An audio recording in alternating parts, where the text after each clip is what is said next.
ममता बनर्जी को, अभिषेक बनर्जी को इतना पावर नहीं देना था, अपना पावर हाथ में रख के अभिषेक को साथ में लेके चलना था। अभिषेक और ममता बनर्जी दोनों मिल के अगर चलाते अच्छा से पार्टी चलते। अगर उसको इतना पावर दे दिया उसका गलती, और उसने काई पैक को इतना पावर दिया वो भी गलती। ममता बनर्जी जैसे लीडर है, इतना लड़ के एक पार्टी बनाया, जितना स्ट्रगल इतना तक, और जिस स्ट्रगल के वजह से लोग उनको सपोर्ट किया अभी तक कर रहे, तो उसके साथ वो उसका ये क्या हो रहा है उसका दिमाग नहीं चल रहे थे।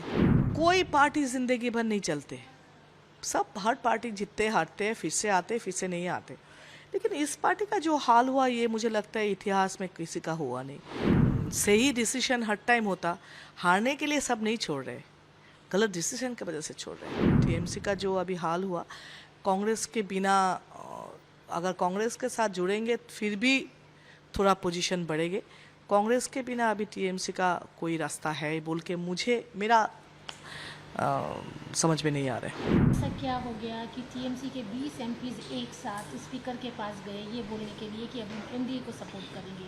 टीएमसी में क्या ऐसी प्रॉब्लम दिख गई?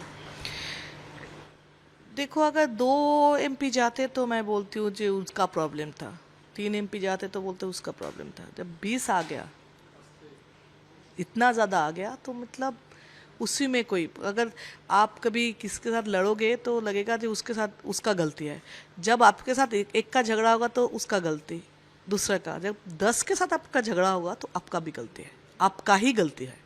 तो ऐसे ही यहाँ पे भी 20 एमपी जब गए हैं तो इतना लोगों का, इतना एमपीज का इतना प्रॉब्लम था, जो कभी रिकॉग्नाइज किया नहीं, जो कभी एड्रेस किया ही नहीं पार्टी ने, तो वही उसका ही रिजल्ट ये आया।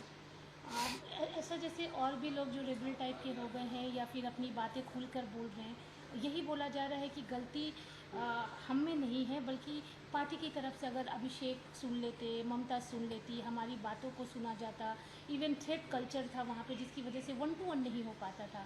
क्या वाकई आपके भी साथ ऐसा हुआ? क्योंकि आप तो 4th टाइम एमपी रह चुके हैं। हाँ, लेकिन ये सच है, ऐसा होता था, लेकिन मेरे साथ अभिषेक का कनेक्शन था क्योंकि मैं डिप्टी लीडर थी, इसलिए मेरे साथ कनेक्शन होता था।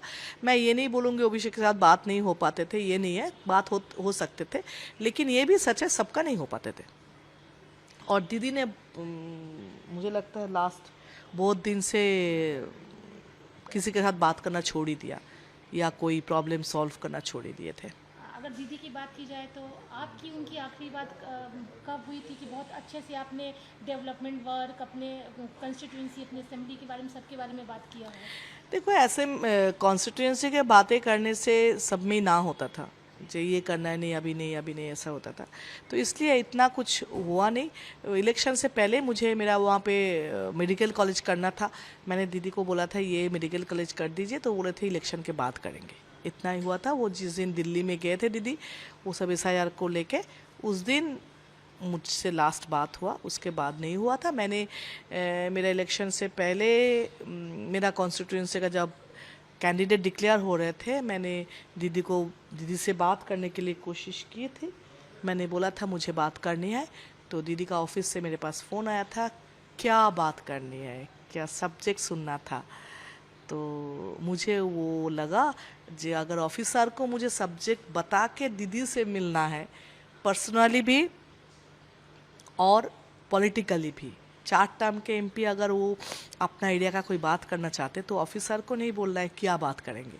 अगर मेरे साथ उनके जितना रिश्ता है उसमें अगर मैं मेरा पर्सनल बात भी करने जाऊँ, मेरे ऑफिसर से बोल के ये सब्जेक्ट अप्रूव करके ले आओ, उसमें मैं राज़ी नहीं थी, अभी भी नहीं हूँ।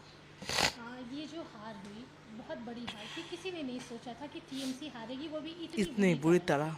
बावजूद इसके ममता बनर्जी हो या फिर अभिषेक हो, उन्होंने अभी तक माना ही नहीं है कि वो हार गए हैं। वोट चोरी, वोट लूट, XYZ जो होता है वो अभी भी बोले जा रहे हैं। आपको लगता है हार मानना चाहिए था? हाँ, रीज़न जो भी है उसके लिए आप जहाँ पे जाओ, लेकिन जितने लोग अगेंस्ट में वोट दिए हैं, चलो हो सकते जैसे पार्टी बोल रहे 100 ये इसमें प्रॉब्लम हुआ था, हाँ, तो वो मुझे पता नहीं, लेकिन हो सकता अगर मान भी ले हुआ, लेकिन इतने लोग वोट अगेंस्ट में क्यों दिया, उसको भी होना चाहिए। इतने लोग तृणमूल को चोर क्यों बोल रहे, ये भी तो एनालिसिस करना था, इतना करप्शन क्यों आए, जो करप्शन देखकर भी क्यों नहीं देखा, अनदेखा क्यों किया इतने साल से, जब से होने लगे तब से क्यों नहीं किया।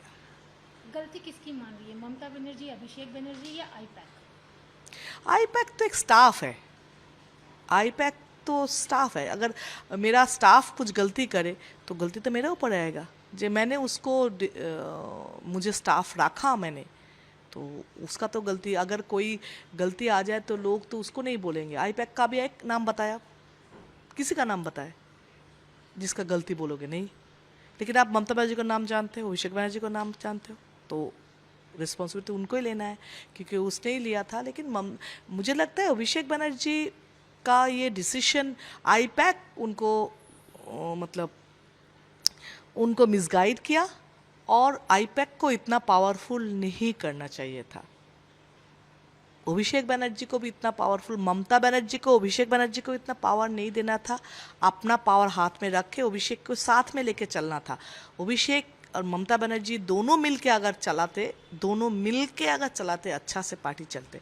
अगर उसको इतना पावर दे दिया उसका गलती, और उसने आईपैक को इतना पावर दिया वो भी गलत था। ममता बनर्जी जैसी पावरफुल लेडी, मतलब पूरे इंडिया में माना जाता है कि ममता बनर्जी जैसी नेत्री शायद बिल्कुल नहीं, बिल्कुल नहीं वो है। इस तरह का काम कर देगी। वही तो टाइम खराब होने से जो होता है। अगर आप फेथ मानोगे, मैं मानती हूँ, मुझे लगता है वही है। नहीं तो ममता बनर्जी जैसे लीडर है, इतना लड़ के एक पार्टी बनाया, जितना स्ट्रगल इतना तक, और जिस स्ट्रगल के वजह से लोग उनको सपोर्ट किया अभी तक कर रहे, तो उसके साथ वो उसका ये क्या हो रहा है उसका दिमाग नहीं चल रहे थे। मेंटल ब्लॉकेज कहाँ पे हो गया था, क्यों उसको अभिषेक को नहीं समझा पाए, जो अभिषेक ये लाइफस्टाइल मत करो ये, क्योंकि उसको पता है पब्लिक पल्स हो जानते, वो पब्लिक को नहीं पहचान पाए। ये तो उनका ही गलती है। आपने कहा अभिषेक की लाइफस्टाइल को नहीं हाँ देख पाई। हाँ बिल्कुल, अभिषेक का जो लाइफस्टाइल है वो लोगों का पसंद नहीं है। अभिषेक क्या डिसीजन लिया वो तो गलत हो सकते, वो सही हो सकते, उसका डिसीजन सही भी हुआ। वो इंटेलिजेंट है, मैं ये भी मानती हूँ, इंटेलिजेंट है, वो यंग है, वो अगर पॉजिटिवली पॉलिटिक्स करते तो बहुत आगे जाने का चांसेस थे। उसका लैंग्वेज भी बहुत कंट्रोल में है, डिसेंसी भी है, लेकिन टाइम भी है, और मुझे पता नहीं क्या क्या कर लिया। अभी अगर आप लोगों की बात करें, आप लोग अलग हुए, इसे क्या हम बोलेंगे, टीएमसी, न्यू टीएमसी? वो ऐसा कुछ नहीं है, हम लोग अलग से ब्लॉक करके बैठेंगे। हम लोग ये सिंबॉलिक प्रोटेस्ट है जो हम लोग इनके इस पार्टी के साथ है ही नहीं, हम लोग अलग हैं बस। आज सुष्मिता देव ने भी राज्यसभा के सीट से क्विट कर दिया, मेंबरशिप भी छोड़ दिया। इसके पहले सुखेंदु दा ने छोड़ दिया। ये जो छोड़ने का सिलसिला आ रहा है, इसे कैसे देख रहे हैं? क्या हार के बाद में ममता बनर्जी ने आप लोगों से बात नहीं की थी, या? देखो, कोई पार्टी जिंदगी भर नहीं चलते, सब हर पार्टी जीतते हारते हैं, फिर से आते फिर से नहीं आते। लेकिन इस पार्टी का जो हाल हुआ ये मुझे लगता है इतिहास में किसी का हुआ नहीं। तो इतना क्यों हुआ? एक अगर पूरी शताब्दी राय गद्दार है, चलो एक तो गद्दार है, इतने लोग गद्दार, इतने लोग सेम बात बोल रहे, इतने लोग, कोई तो किसी का रिलेटिव है नहीं, कोई किसी का बाप नहीं है, कोई किसी का बहन नहीं है, फिर भी एक बात कैसे बोल रहे? तो जहाँ पे प्रॉब्लम है उनका तो प्रॉब्लम है ही, और ये प्रॉब्लम सब ने बोल रहे हैं अभी, तो सब इसलिए छोड़ रहे। अगर पार्टी का कोई सही डिसीजन हर टाइम होता, हारने के लिए सब नहीं छोड़ रहे, गलत डिसीजन की वजह से छोड़ रहे। दीदी दिल्ली में ही थी जब आप लोग 20 एक साथ गए, और उस समय क्या दीदी ने किसी से बात करने की कोशिश नहीं की ओवर फोन, कि ये क्या कर रहे हो, मुझसे आके बात करो? मेरे साथ तो नहीं, मुझे इनडायरेक्टली दूसरे उसको देके फ़ोन किया था। लेकिन अगर दीदी खुद करती, शायद मैं इमोशनली जो दीदी के साथ अटैच हूँ, बाद में भी रहूँगी, वो दीदी के साथ रह सकती थी। आपको क्या लगता है ये टीएमसी पार्टी आगे भी कंटिन्यू रहेगी या क्या होगा उसका? मुझे पता नहीं, मुझे कोई फ्यूचर दिख नहीं रहा है अभी, पता नहीं फ्यूचर क्या बोलेंगे। इस तरह का भी सुनने में आ रहा है कि शायद कांग्रेस के साथ मर्ज हो जाए, ऐसा सुनने में आ रहा है, नॉट कंफर्म। आपको लगता पता है नहीं, हो सकता है कि कांग्रेस के बिना अभी तो कोई काम चलेगा नहीं। टीएमसी का जो अभी हाल हुआ, कांग्रेस के बिना अगर कांग्रेस के साथ जुड़ेंगे फिर भी थोड़ा पोजीशन बढ़ेंगे। कांग्रेस के बिना अभी टीएमसी का कोई रास्ता है बोल के मुझे मेरा समझ में नहीं आ रहा है। कल्याण बनर्जी टीएमसी की तरफ से काफ़ी कुछ बोल रहे हैं, काकलिदी के लिए भी बोला, आपके लिए भी बोला, आप क्या बोलेंगे उनके लिए? बहुत महान है कल्याण बनर्जी, बहुत बड़ा पॉलिटिशियन, बहुत बड़ा लॉयर, बहुत अच्छा इंसान है, बहुत ही मतलब डिसेंट इंसान है। तो उसका बातों से सबको पता चलता था, इसलिए उसका बातों का रिप्लाई देने का मेरे जैसा छोटा इंसान उनका बातों में कोई रिप्लाई नहीं दे सकती। अच्छा सरकाज़म है ये। दीदी को या फिर अभिषेक को क्या मैसेज देना चाहेंगे इस वक्त जब आप लोगों का एक अलग ब्लॉक बन चुका है? दीदी का अच्छा चाहती हूँ, दीदी के साथ मेरा लगाव थे है अभी भी, बाद में भी वो फीलिंग मेरे लिए है। मैं अभी भी खुद को बिलीव नहीं कर पा रही हूँ मैं दीदी को छोड़ रही हूँ या दीदी के साथ नहीं हूँ, ये मैं खुद अभी तक बिलीव नहीं कर पा रही हूँ। अभी भी मुझे सीएम बोलने का 1 मिनट रुकना पड़ता है, अच्छा सीएम मतलब दीदी क्या, ऐसा तो क्या बोलूँ। सीएम का जिक्र किया तो अभी मैं तो वही तो मैं पूछती हूँ कौन सा सीएम, मतलब ऐसा एक सीएम बोलने में मुझे खराब लगते, इतना मैं अटैच हूँ। लेकिन दीदी का बहुत सारे डिसीजन गलत है, इसलिए अगले दीदी दल को बचाए या दल के साथ जो लोग दल के साथ जुड़े हुए हैं, जो लोग जिंदगी दे दिया दल के लिए, उसको बचाए, इतना ही बोल सकती हूँ।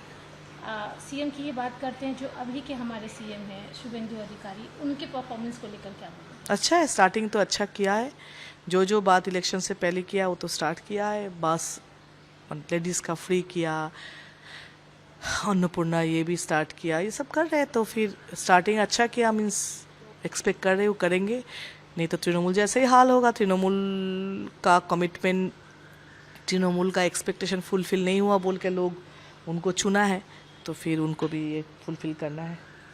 दी लास्ट क्वेश्चन, आपके ब्लॉक में अभी और कितने लोग आने वाले हैं?